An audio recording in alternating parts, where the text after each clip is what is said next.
Alright guys, so we're on our way to Belgium right now to see MD Fish Tanks do a workshop, an aquascaping workshop live. So that's going to be quite exciting.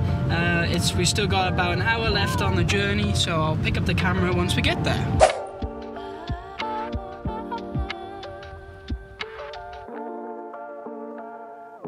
So we're at the store, we're going to see him scape in a minute, which will be pretty cool. So I'll see what shots I can get and then, yeah, we'll see. Yeah, we can start with these. It's already falling down. Scissors, let's go for the waves. So for this size tank, I think we'll only need, well, that was close.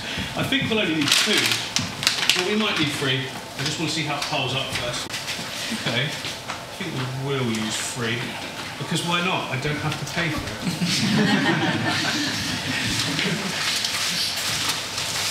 Plus, I do want a good amount of height at the back. We've got the sand as well. Yeah, hopefully it's called lily soil, but it's basically what I use as well. The pond substrate, basically. So it's had some of the organics removed from it, so it stays down, basically. But you don't want lots. It's got organic parts and stuff in it.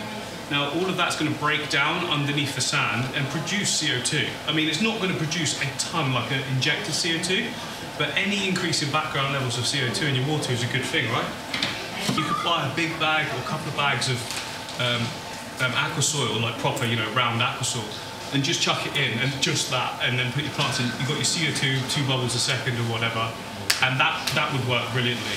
But because you can ramp the light up with the CO2, it just works well. But nowadays, I don't tend to use aquasoil in tanks without CO2 and loads of flow, because organic particles are then constantly getting sort of moved up into the water column. It's a lot harder for the start of the aquarium when the plants aren't bedded in. You tend to get these big algae blooms to start with. Well, the way I'm doing it now, I rarely get algae blooms to start with. I mean, I get diatoms, but they go very quickly anyway.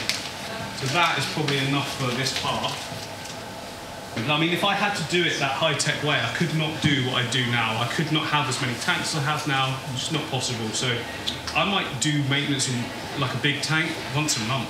That's it. You know, most of that's trimming, the odd bit of glass scraping if some builds up.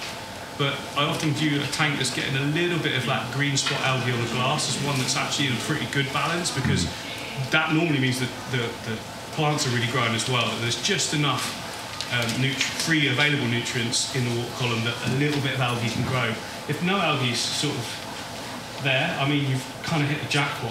I don't think I've ever had none at all. There's always a little. When you first get into it, you want to be in the tank all the time, don't you? And you want to, like, I used to, when I first set up a first planted tank, it was, I watched George Farmer actually. It was one of his things that I saw that I thought, I didn't know you could do this. Because I had turtles. And turtles destroy stuff. Not like Timmy that I've got now. These were like beastie American turtles that should not have been in our country. But it was something to do with the new Teenage Mutant Ninja Turtles movies coming out. There was no regulations, and these Cumberland sliders they were, like the red-eared slider, but like a slightly different version. They come in all nice and cute, and I saw them in the shop this big, and I was like, oh, they're lovely. Like 10 years later, I think, the female was like a dinner plate, and the male was like slightly smaller. In a tank about this size, I was like, this is not good. I was in a tiny little house back then as well, so I let them go to someone who had like a sanctuary, basically. But my point is, the tank that they had, although it looked nice, it was just some fake plants, some big gravel. Sorry, down there. So are you gonna? Need some more? Maybe in a minute, but yeah, I'm gonna tell this boring story first. So yeah, the tank looked all right, but it just wasn't planted or anything like that, and it had big white gravel pieces and that. And then, okay, the turtles are gone. I want to try and do this planted tank thing, so I don't know where I was going with this. But yeah, that's what got me into it, and I saw that you could do the planted tanks, and I was way then. So yeah, I think I've convinced her we want like a proper display one, because she doesn't want something in the house that's going to look rubbish half the time and only good when I've cleaned it up. And now she's in the studio, she can see, well, we don't touch this, look at how good it looks all the time.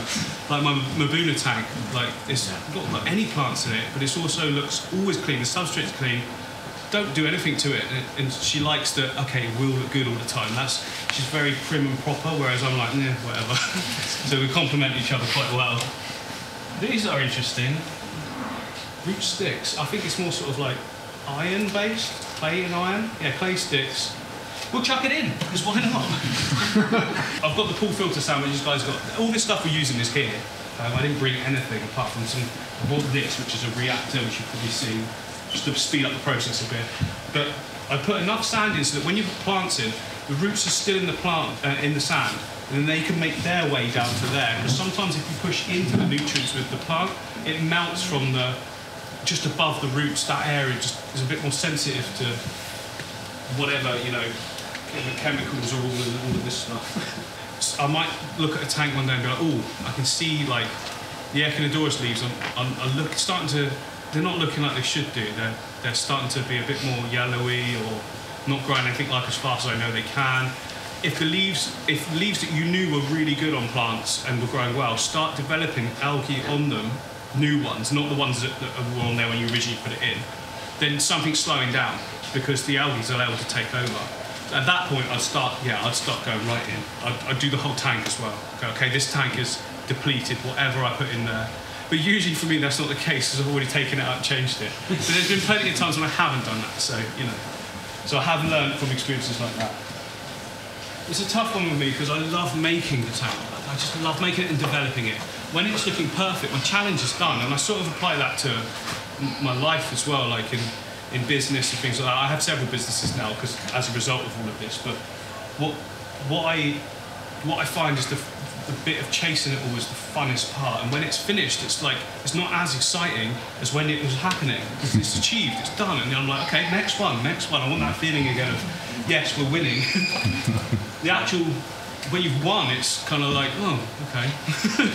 Unless it was my display tank at home, I think that'd be a bit different. No, it probably wouldn't. It's like with the 8-foot. Yeah, exactly. Yeah, so that was perfect, and the new 8-foot now is getting to the point where I can see it, and everyone to start was like, I like the other one better. I'm like, I know, I get it, but give it some time. Like, I don't want to just make the same thing again. I've gone for massive leaves, and they're starting to reach the surface now. And within 1 more month, I think it'll be there. I'll put chunks in, maybe keep it another month. No, I'll keep it longer this time. It's a lot of work, that 8-foot, actually.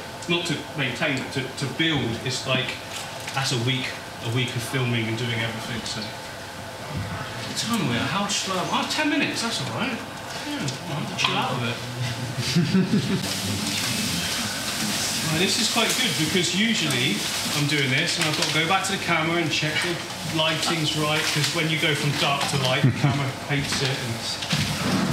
But now I can just okay, so we want to sweep away from the middle and over to the front, just because we don't drag everything everywhere. Nice and slow. So we're keeping that layer locked right down. Interesting you say that about 8-foot, actually, because that's what I'm sort of going for here, the first one. The reason I'm doing that is because it's very easy to replicate, and it looks pretty good straight away as well. So I know it'll be easy for these guys to maintain it, keep it looking good. Should there be a minimum depth you want in the plants? I mean, I'm sure some people will say that.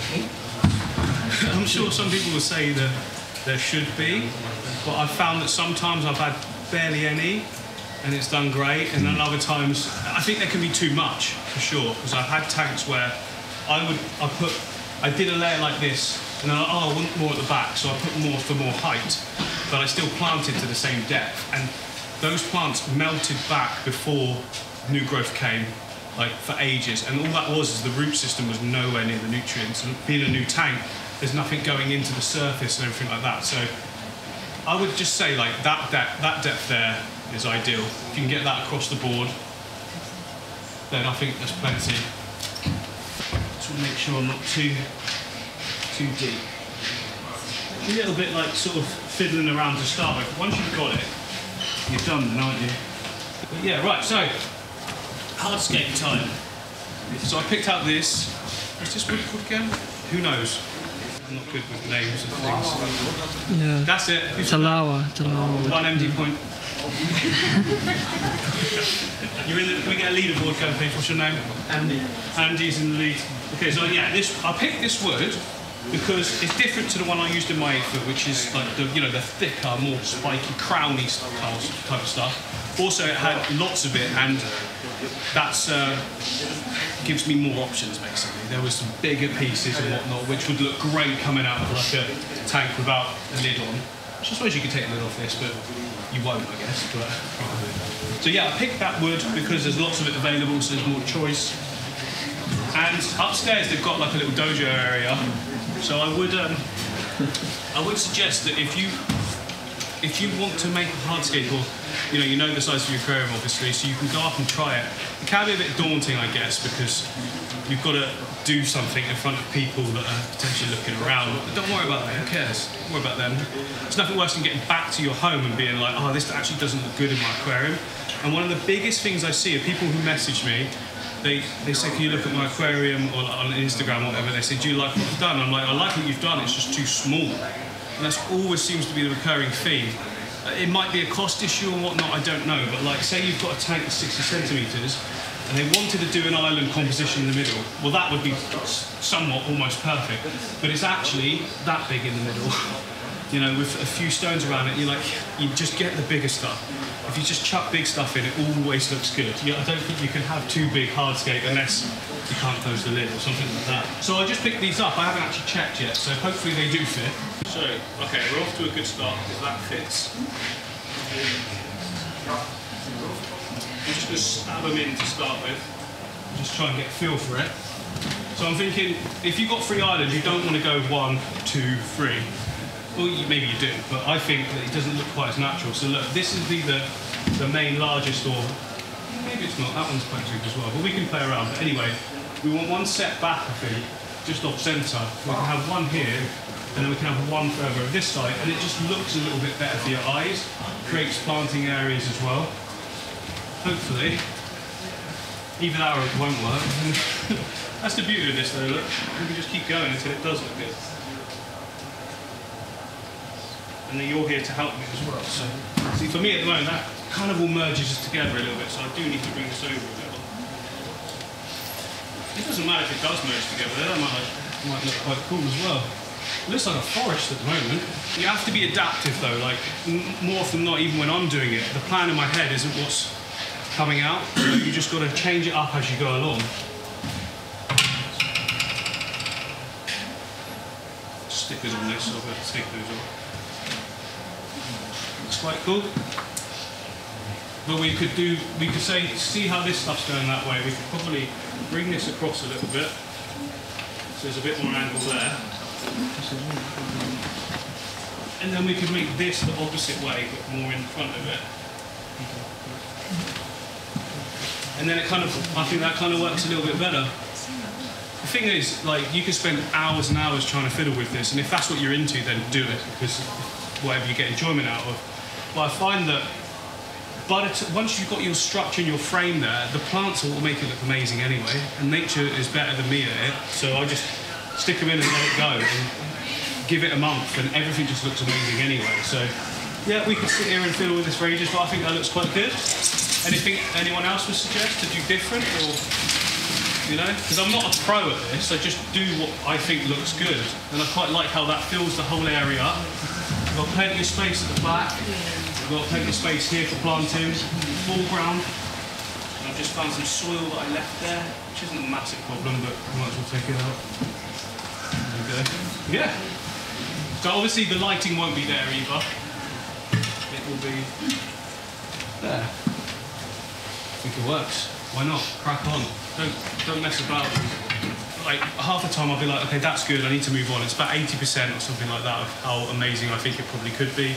But again, as it evolves and grows in, it turns into its own thing. So if I sat there and tried to get everything perfect, I'd probably release a video once every 2 weeks.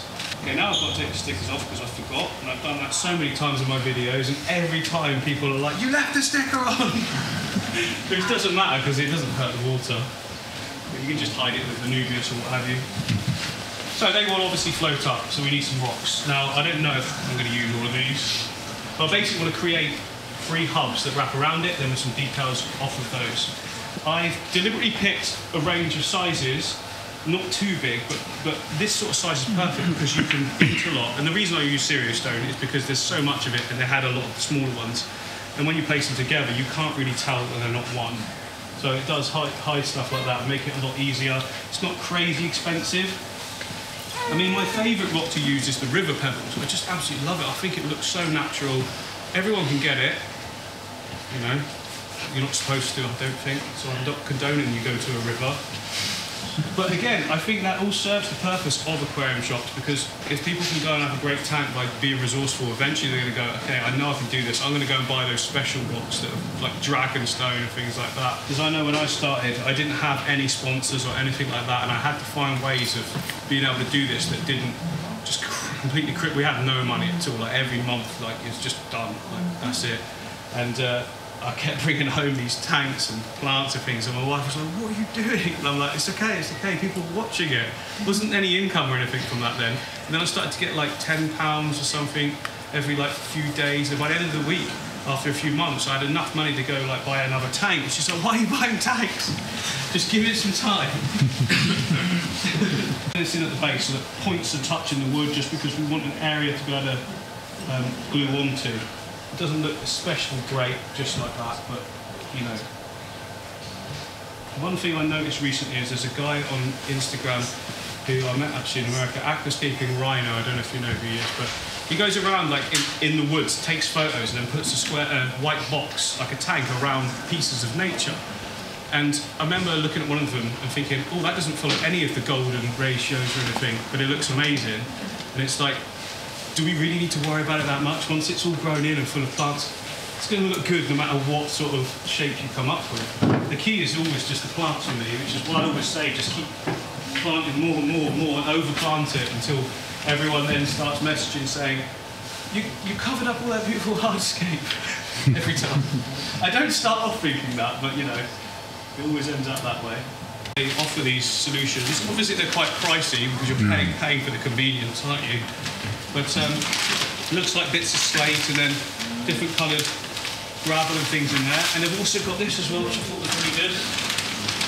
What they've done is they've gone around and swept the floor and gone, oh, we can put that as a product. But so what? If it works, doesn't it? So yeah. So stones first. Got to be a bit careful actually, because there's a lot of the bigger stuff is on the top. So this is the closest stuff I could find upstairs that sort of matched with the cereal stone. It's not perfect, but I think it's better than nothing at all. I mean, some people do like that completely clean sand look, but for me, the reason I don't is because it very, very quickly gets crud and everything collected on it, and you're like forever looking at it going, oh, I've got to get that out because now it doesn't look perfect. Whereas this creates so many imperfections. You can't see detritus, poo, snail poo, you know, pleco, that long woody poo that they put down. It sort of just hides it all a little bit more. I mean, it's all natural, so it doesn't really hurt having it there. It's just not that sightly. So when you do this, it just hides it a little bit better. Like glue points. This is not fun at all, but necessary. So this is this gel? That's not gel. Have we got gel? That's gel. Plant on gel. I am going to put just enough on each point here to just sort of lock it in place so we can put plants on it without it just completely collapsing.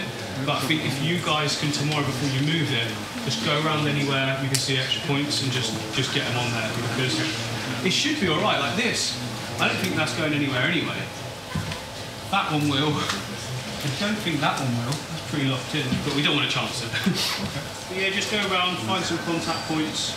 All right, let's work planting. We might as well crack on. I always like to start with. You're not using the little roots?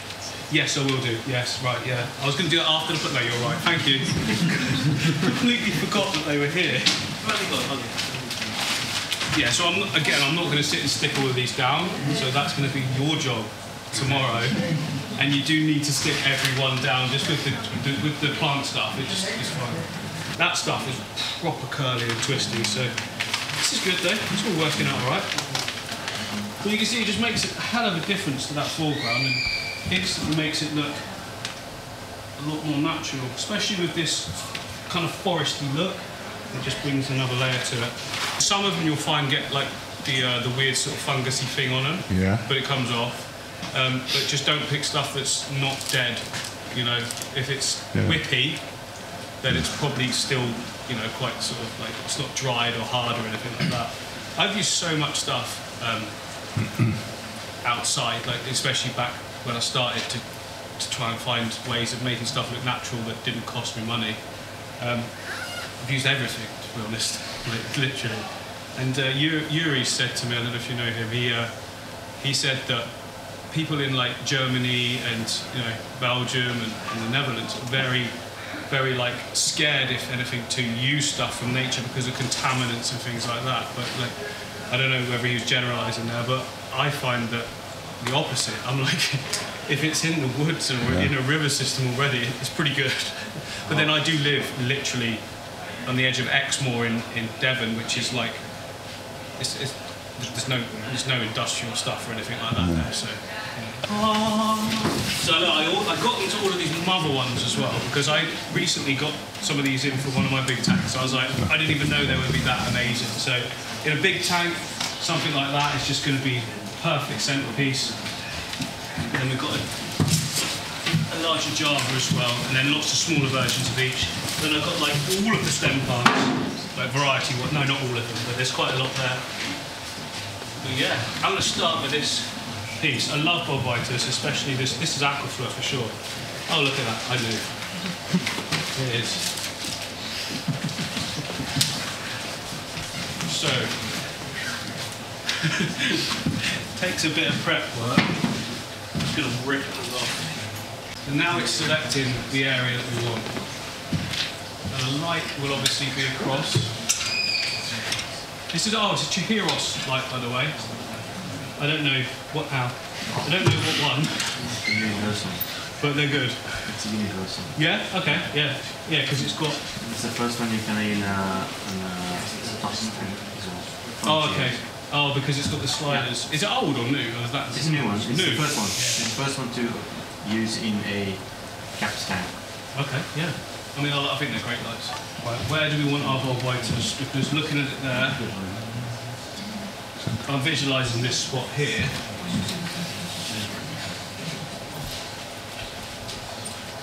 Can you make 2 plants of that one? Oh, definitely.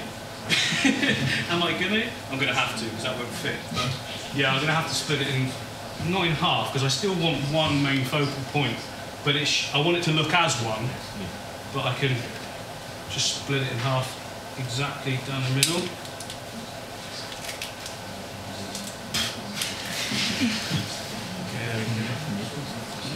Don't want to push it in so hard that the rock then pops off of the wood from the glue. Oh, let's go on some Java ferns there now.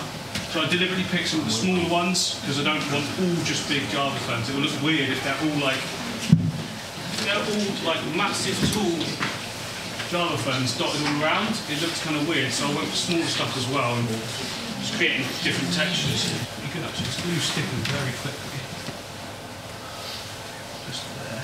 And it's just bringing that whole section together a little bit more because there's quite a lot of areas where the rocks and the wood are at funny angles, whereas now I kind of tied it all in nicely. But what do we want? We want something here. Something here I think bigger. But then that could be just me. Definitely a Java fern in the middle. Ooh! Yes, why not? Probably too much. If it is, I can break it up. We can have it in smaller sections, but oh yeah, perfect. And the good thing is there's some slot in nice easily as well. I'm going in the middle. I want to bring it up a little bit higher there, that's all. I've rammed this in so tight here that it's kind of locking it in place as well. Yes, that's better. Okay, so that is a lot of plants, of course it is, but if you've spent whatever this costs, which I imagine is not cheap, then you're going to want to invest quite a bit in your plants as well, aren't you? I think that's good. So you've got smaller, you've got your main piece there, and then a medium size there. I think that works well. We didn't need all of these, but that's fine. Don't the plants need to be sprayed now? Maybe. Not, these would be fine, but we can do, but I mean, I've left them for way longer. I've left them overnight before without doing anything and come back and they'll be fine. But we've got a spray bottle, haven't we? Yeah. Yeah, you can spray. If it was stems, I'd be on it like very, very often. These are all laid together, so they're all wet, but...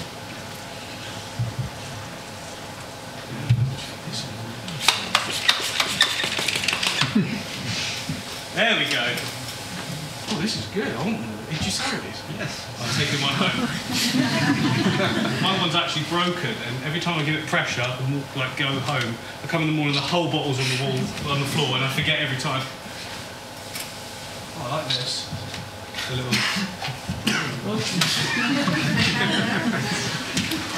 Okay. Right now stems. Right, I didn't pick every stem, but I picked every one that I know is going to grow nice and quick and look good quickly. So this Ludwigia plus your super red mini.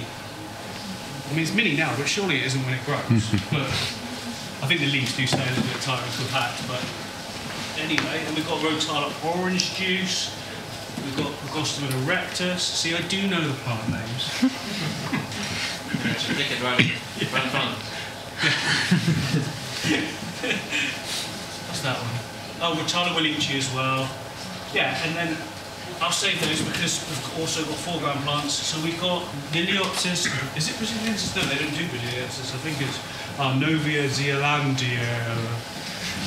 Something like that. So I like to use this one just sporadically,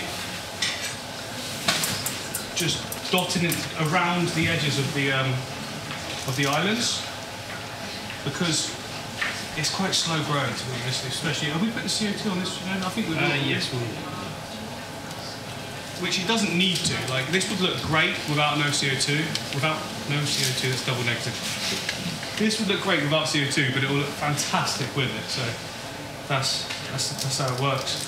I don't really use too much CO2. I've got it on one tank at the moment, but there's no doubt that when you do use it, it's absolutely brilliant. How deep do you plant these plants?